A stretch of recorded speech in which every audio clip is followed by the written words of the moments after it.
on the Dark Phoenix Saga, the original issues. It was in a trade paperback that I read in the library, and it was Chris Claremont writing and John Byrne with Terry Austin doing the inks for the artistic duties, and it was Byrne and Claremont who co-plotted the issues as well. And I can tell you, I had never read, surprisingly, the Dark Phoenix Saga comics or the complete John Byrne X-Men run. I've not read that yet. I've not completed it because that was before my time as a reader. Very late 70s, very early 1980s. And a couple of things that, when you look back on these type of comics, and because I read the trade, it was not supposed to be an event. Like they made it, when they look back on it, that the Dark Phoenix Saga was this huge event, like a Infinity Gauntlet type crossover. It was like some big thing like that. And honestly, having read it, it was like not really an event. And it was not supposed to be an event.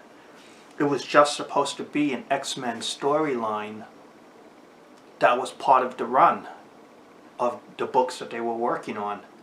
It was not supposed to be this thing that people look back on it as something big, when back then it was just part of the continuing story. And I think it got made more of a big deal after the fact. And the artistic quality was John Byrne in his prime.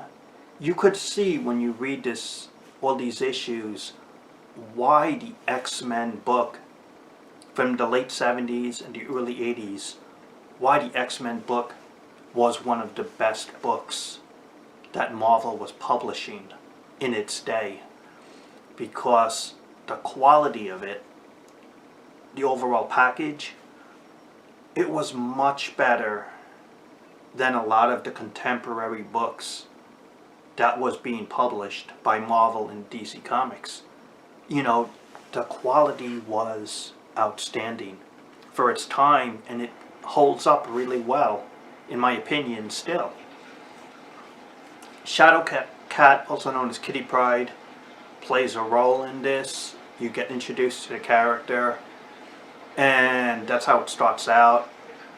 Previously established was Jean Grey, the whole space shuttle, going into space and then crashing into water, and then she gets the Phoenix power. This was like issue 100, so this was like 2-3 years down the line before this event happened.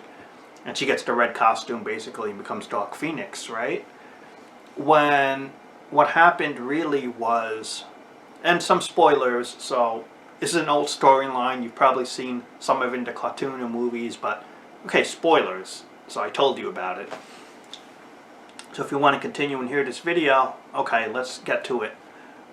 Behind the scenes, I'm going to talk about stuff that I'd read over the years about this saga. Was Dark Phoenix basically absorbs a distant sun and destroys basically a galaxy that had inhabited life of characters he never saw before, like 5 billion or so people on a planet in that galaxy. And what behind the scenes was, Claremont and Byrne had planned for Jean Grey to basically be like a vegetable, in terms of like a vegetative state mentally. And that would have played out. That's what would have happened to Jean Grey. That she would have been in a vegetative state, not really able to function anymore. And who knows how long that would have lasted. They probably didn't plot how that would end. But that was the original plan. But Jim Shooter, he said after the destruction of this galaxy event that happened, that the consequences had to be bigger. And so that's what happened, why the Jean Grey character was killed and eliminated from the book. And John Byrne was really pissed off at Jim Shooter. That was probably one of the reasons why Byrne hated him and left, was he really hated that editorial interference by the editor-in-chief to tell them to change the story. But even, I think I read somewhere that even Byrne had to admit that it was a better ending than Claremont and his original plan. And I guess he resented the fact that the guy above him, Jim Shooter, had made the story better, had interfered, but it read better. And I think, honestly, with you, one of the reasons why the Dark Phoenix Saga stands out is because the Jean Grey character was killed. Had the character just been in a vegetative state, it would not have had the impact of the storyline. And so the Jean Grey character was killed, right? And this was an original X-Man, original X-Woman from the original 5. And it had long-term consequences because back then, characters didn't return left and right a couple of issues later. Back then it was permanent, or at least for a while. And that's why Scott Summers met Madeline Pryor and married her and had a kid with her. And Madeline Pryor, I had read, was originally not supposed to be a clone of Jean Grey.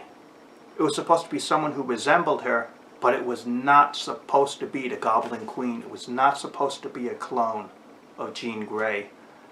And I'm not sure what happened, whether it was the editors, Claremont, changing his mind, or an issue that they gave him. For whatever reason, I had read that the Madeline Pryor character was just supposed to be just a character.